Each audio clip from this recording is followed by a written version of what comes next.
Selamat pagi, kami akan menyampaikan update kegiatan penyelidikan tertutup yang KPK lakukan, bahwa dari tadi malam tim melakukan kegiatan di lapangan, yaitu di wilayah Jakarta Barat, dan dalam perkembangannya tim juga saat ini sedang bergerak di lapangan di wilayah Bali dan juga Jawa Barat. Dalam progresnya ada belasan orang yang diamankan dalam rangkaian kegiatan peristiwa tertangkap tangan kali ini, dan juga barang bukti yang diamankan ada kendaraan, mobil, motor, dan juga barang bukti dalam bentuk uang tunai, falas, ada USD dan SGD, dan juga ada dalam bentuk logam mulia emas.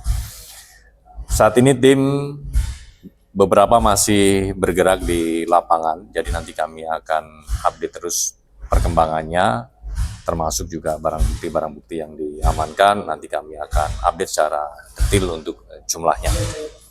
Mas, OTT ini terkait pengurusan tenaga kerja asing atau terkait apa? Peristiwa tertangkap tangan ini berkaitan dengan proses pengurusan warga negara asing untuk bisa tinggal di Indonesia. Ya. Kalau kita ketahui, untuk seorang WNA supaya bisa tinggal di Indonesia ada namanya kitab, ya, kartu identitas tetap, ada juga yang sementara atau KITAS. Nah, dalam proses pengurusan tersebut. Berarti ini jatuhnya suap ya, Mas? Nanti kita lihat konstruksi perkaranya, apakah itu masuk suap atau nanti pemerasan atau lainnya, nanti kita akan sampaikan detailnya. Salah satu pihak yang ditangkap ini apakah benar Kepala Imigrasi Jakarta Barat, Mas? Salah satunya itu. Dan termasuk WNA itu tersendiri juga diamankan, Mas? Untuk detail lainnya nanti kami akan update, karena selain pihak dari penyelenggara negara, ada juga pihak swasta yang diamankan. Swastanya salah satunya pengacara. Untuk detailnya nanti ya, karena dalam proses pengurusan KITAS ataupun kitab, WNA ini juga bisa menggunakan perantara begitu ya untuk prosesnya. Nah, ini nanti kita akan jelaskan konstruksinya dalam konferensi pers. Ini ke Bali ini kaitannya ada apa, Mas, hubungannya dengan di Imigrasi Jakarta Barat ini, Mas? Ya, ini kan masih terkait dengan proses keimigrasian. Ya. Itu kan ada di beberapa titik ya biasanya proses-proses itu. Mas, apa betul kaitannya sama kasus judul di Hayamuruk kemarin, Mas? Kan belum ada info terkait itu. Belum ada info soal itu. Periodenya sendiri yang ditengarai pemerasan untuk pengurusan KITAS itu dari periode pemerasan. Nah, ini masih didalami karena pasca peristiwa tertangkap tangan, tentu para pihak yang diamankan diperiksa. Nah, nanti kita akan dalami dari situ. Ada pihak dari Kementerian Ketenagakerjaan, Mas? Sejauh ini dari pihak-pihak keimigrasian dan juga swasta. Nanti kita akan update perkembangannya. Ada lagi? Cukup sementara, teman-teman. Barang bukti tadi sudah untuk jenisnya, untuk jumlahnya nanti kita akan update. Cukup dulu teman-teman. Baik, terima kasih. Harga emas dunia bergerak stabil di level $4.487 Amerika Serikat per troy ounce, seiring pelaku pasar mencermati perkembangan konflik di Timur Tengah dan menantikan sejumlah data ekonomi Amerika Serikat. Pergerakan emas saat ini dipengaruhi harga minyak, imbal hasil obligasi, serta nilai tukar dolar se-Amerika Serikat.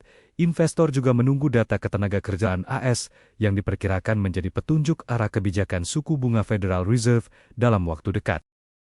Harga minyak dunia naik ke level tertinggi dalam sepekan di tengah penantian pasar terhadap keputusan Iran atas proposal kesepakatan dengan Amerika Serikat. Minyak Brent ditutup di $96 AS per barel. Sementara WTI mencapai $93,76 AS per barel. Kenaikan harga dipicu ketidakpastian geopolitik serta masih terganggunya distribusi energi global melalui Selat Hormuz. Menteri Luar Negeri Amerika Serikat menyatakan rencana Israel untuk menguasai sekitar 70% wilayah Gaza bukan bagian dari usulan kesepakatan yang tengah dibahas dengan Hamas. Pernyataan ini muncul di tengah upaya mediasi gencatan senjata dan pembebasan sandera yang masih berlangsung. Washington menegaskan, fokus utama negosiasi saat ini adalah penghentian konflik, penyaluran bantuan kemanusiaan, dan tercapainya kesepakatan yang dapat diterima kedua belah pihak.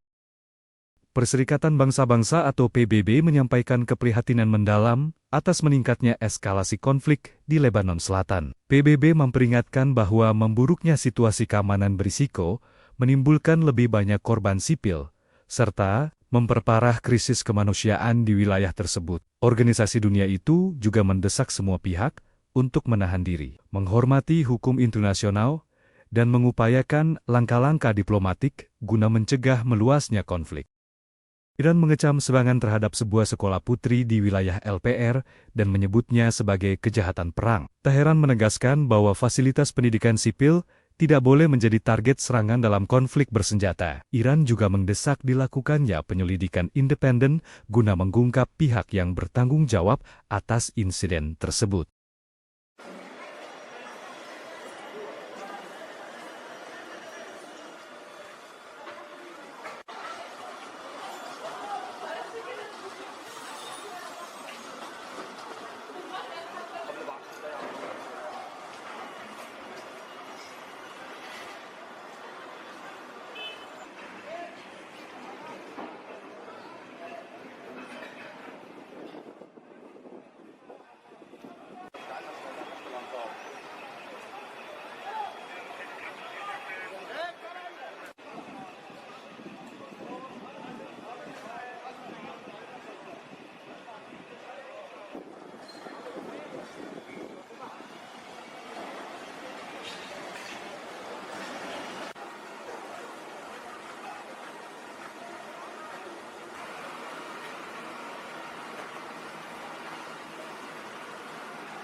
Pemirsa, Indonesia mendorong penguatan konektivitas infrastruktur antar negara ASEAN. Ya, di mana kawasan Asia Tenggara diprediksi akan menjadi pusat perekonomian baru global yang menjadi banyak incaran investor dunia. Presiden Prabowo Subianto menekankan pentingnya penguatan konektivitas infrastruktur di berbagai bidang, termasuk pemerataan akses di wilayah terluar bagi negara-negara anggota ASEAN. Indonesia menekankan bahwa pembangunan infrastruktur yang terkoneksi antar negara akan memberikan dampak nyata bagi masyarakat di wilayah tertinggal, terdepan, dan terluar atau 3T, negara-negara Asia Tenggara. Untuk itu Menteri Luar Negeri Sugiono menegaskan kerjasama subregional harus juga mengutamakan konektivitas antar negara dan juga harus mampu menghadirkan akses infrastruktur yang merata dan terjangkau bagi seluruh masyarakat ASEAN. Indonesia sendiri berkomitmen untuk terus memperkuat sinergi dan konektivitas pembangunan infrastruktur lintas kawasan. Ada beberapa deliverable terkait dengan hal itu, diantaranya ASEAN Petroleum Security Agreement yang disepakati, kemudian juga after ASEAN Plus 3 Emergency Rice Security yang kemudian menjadi deliverable dari pertemuan. Ya, Bank Indonesia melaporkan posisi cadangan devisa Indonesia pada akhir April 2026 sebesar 146,2 miliar US dollar. Ya, posisi cadangan devisa pada akhir April 2026 setara dengan pembiayaan 5,8 bulan impor dan pembayaran utang luar negeri pemerintah. Bank Indonesia melaporkan posisi cadangan devisa Indonesia pada akhir April 2026 sebesar 146,2 miliar US dollar. Angka tersebut menurun dibandingkan posisi akhir Maret 2026 yang tercatat sebesar 148,2 miliar US dollar. Adapun posisi cadangan devisa pada akhir April 2026 setara dengan pembiayaan 5,8 bulan impor atau 5,6 bulan impor dan pembayaran utang luar negeri pemerintah. Angka tersebut juga jauh di atas standar kecukupan internasional yang berada di kisaran 3 bulan impor. Dalam keterangannya, Direktur Departemen Komunikasi Ramdan Denny Prakoso mengungkapkan, perkembangan tersebut dipengaruhi oleh penerimaan pajak dan jasa serta penerbitan global bond pemerintah. Di tengah kebutuhan pembayaran utang luar negeri pemerintah dan pelaksanaan kebijakan stabilisasi nilai tukar rupiah. BI menilai level cadangan devisa tersebut mendukung ketahanan ekspor eksternal sekaligus menjaga stabilitas makroekonomi dan sistem keuangan nasional. Kedepan, BI meyakini ketahanan sektor eksternal Indonesia tetap terjaga.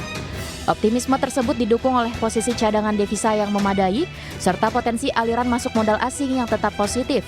Hal itu sejalan dengan persepsi investor terhadap prospek perekonomian Indonesia dan imbal hasil investasi domestik yang masih menarik. Jakarta, Tim Liputan IDX Channel. Berikutnya pemirsa, Kementerian Keuangan mencatatkan posisi utang mencapai 9.920,42 triliun rupiah per 31 Maret 2026. Ya, rasio utang terhadap produk domestik bruto berada di level 40,75%. Direktorat Jenderal Pengelolaan Pembiayaan dan Risiko Kementerian Keuangan mencatat posisi utang mencapai 9.920,42 triliun rupiah per 31 Maret 2026. Dari total tersebut, mayoritas utang masih berasal dari penerbitan surat berharga negara yang mencapai 8.652,89 triliun rupiah atau sekitar 87,22% dari total utang pemerintah. Sementara itu, komponen peminjaman tercatat sebesar 1.267,52 triliun rupiah. Data tersebut menunjukkan struktur pembiayaan pemerintah masih bertumpu pada instrumen pasar keuangan domestik melalui penerbitan obligasi negara. Berdasarkan data yang resmi DJPPR, Kementerian Keuangan, rasio utang terhadap produk domestik bruto berada di level 40,75%. Angka tersebut masih berada di bawah batas maksimal rasio utang yang diatur dalam Undang-Undang Keuangan Negara sebesar 60% terhadap PDB. Pemerintah menyatakan pengelolaan utang dilakukan secara cermat dan terukur untuk mencapai portofolio utang yang optimal sekaligus mendukung pengembangan pasar keuangan domestik. Jakarta, Tim Liputan IDX Channel. Pacific Universal Investments mengungkapkan pengambil alihan PT Mitra Adiperkasa Tbk bertujuan untuk memperkuat pengembangan bisnis grup MAP di Indonesia dan kawasan Asia Tenggara. Adapun sebelumnya pada Jumat 8 Mei 2026, Pacific Universal Investments resmi mengakuisisi 51% saham MAP dengan nilai total mencapai 11,81 triliun rupiah. Pacific Universal Investments mengungkapkan pengambil alihan PT Mitra Adiperkasa Tbk bertujuan memperkuat pengembangan bisnis grup MAP di Indonesia dan kawasan Asia Tenggara. Direktur Pacific Universal Investments mengatakan langkah akuisisi Mitra Adiperkasa dilakukan untuk mendukung ekspansi dan pertumbuhan jangka panjang perseroan sebagai salah satu pemain retail terbesar di kawasan. Pada Jumat 8 Mei 2026, Pacific Universal Investments resmi mengakuisisi 8,46 miliar saham MAPI atau setara 51% dari total modal ditempatkan dan disetor perseroan. Saham tersebut dibeli dari PT Satya Mulia Gema Gemilang dengan harga Rp1.395 per saham atau senilai total Rp11,81 triliun. Dengan rampungnya transaksi tersebut, Pacific resmi menjadi pengendali baru emiten retail gaya hidup tersebut. Pacific bersama afiliasi CFC Capital Partners juga akan menunjuk Samudra Investment dan Ocean Continuum untuk melaksanakan penawaran tender wajib atas saham publik MAPI. Harga penawaran tender wajib tersebut ditetapkan sebesar Rp1.550 per saham sesuai ketentuan yang berlaku di pasar modal. Aksi pergantian pemegang saham pengendali MAPI terjadi di tengah kinerja mentereng grup MAP. Pada kuartal 1 2026, PT Mitra Adiperkasa Tbk mencatat pertumbuhan pendapatan 32,04% secara tahunan menjadi Rp12,29 triliun. Di sisi bottom line, laba bersih perseroan naik 32,98% menjadi Rp628,04 miliar. Berbagai sumber IDX Channel.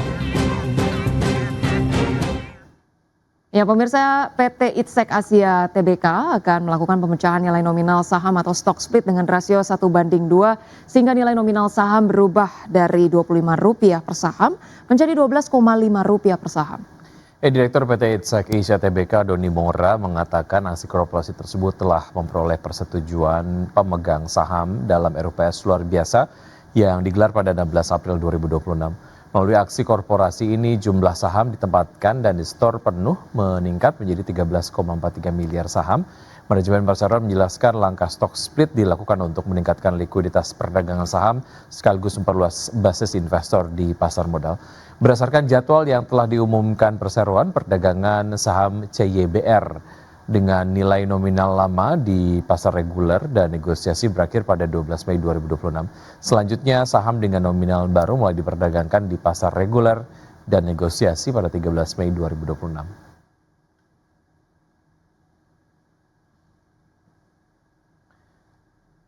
PT Panca Budi Idaman Tbk memutuskan membagikan dividen tunai sebesar Rp397,5 miliar dari laba bersih tahun buku 2025. Ya, meski kinerja laba dan penjualan mengalami penurunan, perseroan tetap optimistis menatap tahun 2026 dengan target pertumbuhan pendapatan dan profitabilitas yang lebih baik. PT Panca Budi Idaman Tbk atau PBID menyetujui pembagian dividen tunai sebesar Rp397,5 miliar atau setara Rp53 per saham dari laba bersih tahun buku 2025. Keputusan ini disahkan dalam Rapat Umum Pemegang Saham Tahunan atau RUPST. Dari total laba bersih sebesar Rp400,58 miliar, sebesar Rp3 miliar dialokasikan sebagai cadangan, sedangkan sisanya dibukukan sebagai laba ditahan. Sepanjang tahun 2025, PBID mencatatkan penurunan laba bersih sebesar 17,4% secara tahunan menjadi Rp400,58 miliar. Sementara penjualan turun tipis menjadi Rp5,19 triliun. Penjualan masih ditopang oleh segmen kemasan plastik senilai Rp3,44 triliun, disusul penjualan biji plastik dan segmen lainnya. Pasar domestik tetap menjadi penopang utama pendapatan perseroan. Direktur Utama PBID Vicky Taslim menyebut penurunan kinerja dipengaruhi tren penurunan harga biji plastik sepanjang tahun 2025. Meski demikian, perseroan tetap optimistis terhadap prospek bisnis tahun ini. PBID menargetkan pertumbuhan pendapatan usaha sebesar 10% pada 2026 dengan target net profit margin di kisaran 8 hingga 10% serta debt to equity ratio atau DER sebesar 15 hingga 20%. Berbagai sumber IDX Channel.